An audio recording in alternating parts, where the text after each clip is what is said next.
ఎస్ఆర్7 TV news కి స్వాగతం. నా పేరు స్వాతి. మనిషి ఆరోగ్యానికి వ్యాయామం తప్పనిసరి. ఆయిల్ ఫుడ్స్ ఎక్కువ తీసుకోవడం వలన అనారోగ్యానికి గురవుతారు. ఆకుకూరలు, చిరుధాన్యాలతో కూడిన ఆహార పదార్థాలు తీసుకోవడం వలన మనుషులు ఆరోగ్యంగా ఉంటారు. జిల్లా వైద్య ఆరోగ్య శాఖాధికారి డాక్టర్ కొండయ్య వ్యాఖ్యలు. అన్నమయ్య జిల్లా రాయచోటి ప్రజలు ఆరోగ్యంగా ఉండడానికి ఆహార నియమాలు ఎలా ఉండాలి, అలవాట్లు ఎలా ఉండాలి, అలాగే మారుతున్న వాతావరణ పరిస్థితుల వల్ల వచ్చే వ్యాధుల నివారణ అనే అంశాలపై జిల్లా వైద్య ఆరోగ్య శాఖాధికారి డాక్టర్ కొండయ్య మాట్లాడుతూ, ప్రజలు ఆరోగ్యానికి హాని కలిగే ఆహార పదార్థాలు ఎక్కువగా తినడం వలన అనారోగ్యానికి గురవుతున్నారని, పోషక విలువలు కలిగిన ఆకుకూరలు, చిరుధాన్యాలతో చేసిన ఆహార పదార్థాలు తినడం వలన మనసులు ఆరోగ్యంగా ఉంటాయని, అలాగే యోగా, వ్యాయామం వంటివి చేయడం వలన అనారోగ్యానికి గురి కాకుండా ఆరోగ్యానికి మంచిదని, సీజనల్ వ్యాధుల పట్ల వైద్య ఆరోగ్య శాఖ నుంచి ప్రజలకు అవగాహన కార్యక్రమాలు చేపడుతూ జ్వరాల బారిన పడిన వారికి వ్యాధి నిర్ధారణ పరీక్షలు నిర్వహించి వారికి చికిత్స అందించడం జరుగుతుందని తెలియజేశారు. అదనపు సమాచారం వీడియో రూపంగా తెలియపరచడమైంది. ఆర్వి కృష్ణారెడ్డి, అన్నమయ్య జిల్లా ఇన్ఛార్జ్.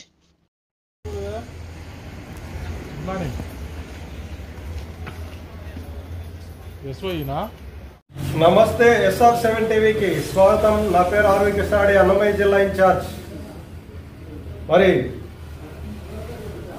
ప్రజలు ఆరోగ్యపరంగా అవగాహన లేక మరి ఎంతోమంది అనారోగ్యం పాలవుతున్నారు, పిల్లలు కానీ పెద్దలు కానీ. మరి ఇప్పుడు వాతావరణ మార్పు వల్ల కూడా ఎంతోమంది మలేరియా, టైఫాయిడ్, డెంగ్యూ, చికెన్ గున్యా అనేటువంటి వ్యాధులకు కూడా గురి అవుతున్నారు. అలాగే ఎక్కువగా పెరాలసిస్ కూడా సోకడం జరుగుతూ ఉంది. అలాగే షుగర్ పేషెంట్లు కూడా ఎక్కువ అవుతున్నారు. మరి ఎందుకు ఇలా అనారోగ్యం పాలవుతున్నారు, మరి తీసుకునేటువంటి ఆహార నియమాలు ఎలా ఉండాలి ఏంటి అనేది ఒక సమాచారాన్ని మన అన్నమయ్య జిల్లా డిఎంహెచ్ఓ గారితో ఒక సమాచారాన్ని తీసుకుందాం. నమస్తే సార్.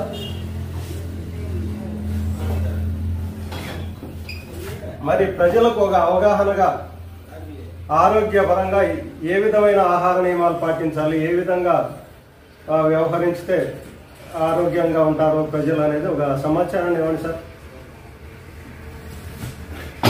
నమస్తే అండి. ఓకే సార్, మీకు అడిగిన క్వశ్చన్ దాని ప్రకారము మనము ప్రజలు ఏంటంటే ఈ వ్యాయామం అనేది తగ్గిపోతాము, తీసుకునే జింక్ ఫుడ్స్ ఎక్కువగా తీసుకోవడం అనేది జరుగుతుంది. దానివల్ల ఏంటంటే ప్రజలకు హాని కలిగే పదార్థాలు ఎక్కువ తీసుకుంటున్నారు. దానితో ఏంటంటే ఈ షుగరు, బీపీ ఇలాంటివి అనేది దానికోసం మేము మా ఆరోగ్య కార్యకర్తల ద్వారా డైలీ 104 ద్వారా మనకు చికిత్స చేయడము, మనకు కావాల్సిన ట్రీట్మెంట్లు అవన్నీ అందిస్తున్నాము. కాదంటే కొన్ని డయాబెటీస్, హైపర్టెన్షన్ ఇవన్నీ వంశపారంపర్యంగా వస్తాయి. కాదంటే పాతకాలంలో తీసుకునే ఆహారపు అలవాట్లు మంచిగా ఉండేవి కాబట్టి బయటికి కనబడేవి కాదు. ఇప్పుడు మనం తీసుకునే జింక్ ఫుడ్స్ వల్ల చాలా వరకు బయట కనపడుతుంది.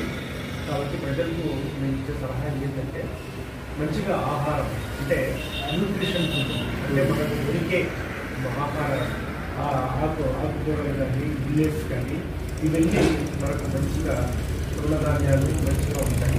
అవన్నీ తీసుకునే దానివల్ల మనం అనుకోవచ్చు. దానితోడు యోగా, వ్యాయామం ఇలాంటివన్నీ చేసేదాని వల్ల కూడా మనం ఒంటికొచ్చుకోవడానికి ఆస్కారం ఉంది.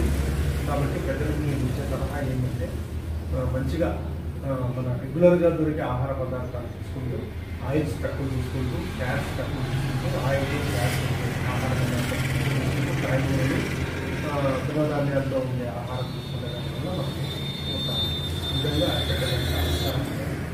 అదేవిధంగా మన సీజనల్ వ్యాధుల పట్ల ఇప్పుడు ఈ మధ్య ఈ వర్షాల ప్రభావంతో అక్కడక్కడ జ్వరాలు రావడం అనేది జరుగుతూ ఉంది. దానికి మా వాళ్ళు రెగ్యులర్గా మెడికల్ క్యాంప్స్ పెడుతున్నారు. ప్రతి ఊళ్ళో ఆల్మోస్ట్ అన్ని చోట్ల మెడికల్ క్యాంప్స్ జరుగుతున్నాయి.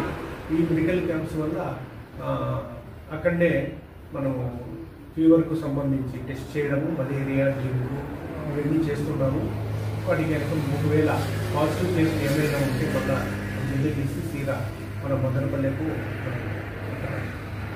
ఇంగ్లీష్ ల్యాబ్ ఉంది, ఆ ల్యాబ్కి పంపించడము, అక్కడ కన్ఫామ్ అయితే ట్రీట్మెంట్ ఇవ్వడం జరుగుతూ ఉంది. అయినా కూడా మన దగ్గర ఆల్రెడీ మనం డెంగ్యూకి సంబంధించి ఇమీడియట్ ట్రీట్మెంట్ ఇస్తున్నాము. ఒకవేళ మన ఈ ర్యాపిడ్ టెస్ట్ వల్ల వచ్చేటువంటి కూడా ఇస్తున్నాము. ఇప్పుడేం ప్రాబ్లం లేదు. క్యాన్సర్ పేషెంట్లు కూడా ఎక్కువ అవుతున్నారు, ఎందువల్ల సార్? క్యాన్సర్ అనేది రకరకాలు ఉన్నాయి. వాటిల్లో మనము గవర్నమెంట్ కూడా ఏం చేస్తుందంటే క్యాన్సర్ 3 వాటికి మనం ఎగ్జామ్ చేయమని మా MLHPలకు CHOలకు ట్రైనింగ్ ఇవ్వడం అనేది జరిగింది.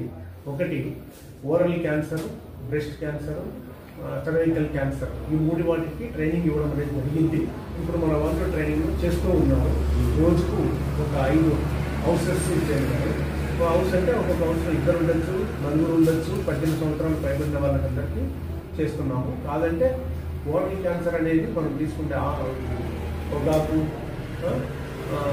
సిగరెట్లు, మందులు, వీటి వల్ల ఓరల్ క్యాన్సర్ వచ్చేదానికి ఆస్కారం ఉంది.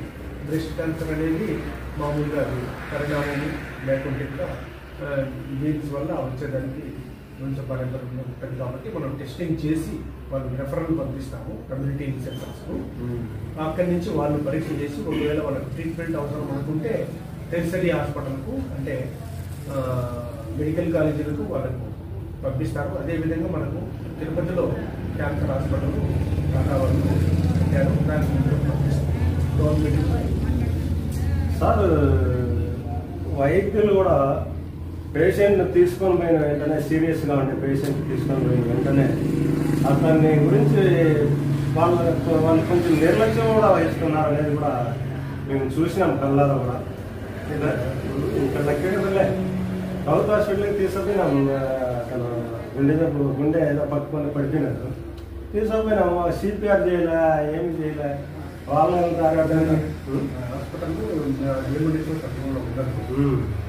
వాళ్ళు కూడా కొంచెం శ్రద్ధ వహించాలి కదా సార్. సెకండరీ హెల్త్ వాళ్ళు కంట్రోల్లో ఉంటారు.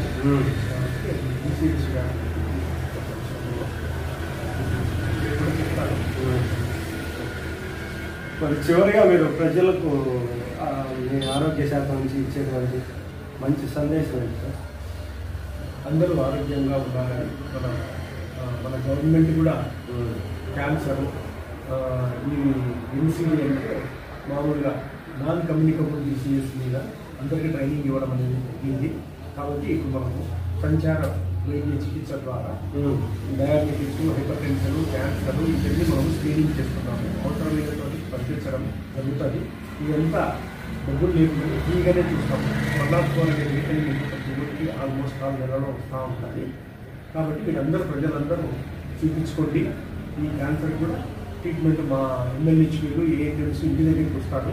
వచ్చినప్పుడు మీకు ఉండే ప్రాబ్లమ్స్ చెప్తే దాన్ని బట్టి టెస్ట్ చేస్తారు. మీరు చిన్న టెస్టే, ఆ టెస్ట్ల ప్రకారం పాజిటివ్ ఏదైనా వచ్చిందంటే క్యాన్సర్ హాస్పిటల్కి పంపించడం జరుగుతుంది. ఎందుకంటే ముందుగానే గుర్తించేదాని వల్ల మనము ఆ క్యాన్సర్ స్టేజీలు పోకుండా జాగ్రత్త పడి మన ఆరోగ్యాన్ని మనం కాపాడుకోవడానికి. సార్, చర్మ వ్యాధులు కూడా ఎక్కువగా ఉన్నాయి. వాటి మీద ప్రజలు తీసుకోవాల్సిన జాగ్రత్త పరంగా ఏమిస్తారు సార్? చర్మ వ్యాధులు అంటే కొంత రకాలు ఉంటాయి. మనం 104 పల్లెలకు వచ్చినప్పుడు మీరు ఆ డాక్టర్కి చెప్తే ఆయన చూస్తారు. చూసి ఒకవేళ ఏదైనా అవసరం ఉంటే రెఫరల్ సీట్ రాసిస్తారు. ఎందుకంటే మా ప్రైమరీ సెంటర్స్లో కొన్నిటి వారికి ట్రీట్మెంట్ ఉంటుంది. చర్మ వ్యాధులు, స్టేజీస్, మామూలుగా నార్మల్గా వచ్చే ఇచ్చింగ్స్ ఇలాంటి వాటికి ఉంటుంది. మిగతా ఒకవేళ వాళ్ళు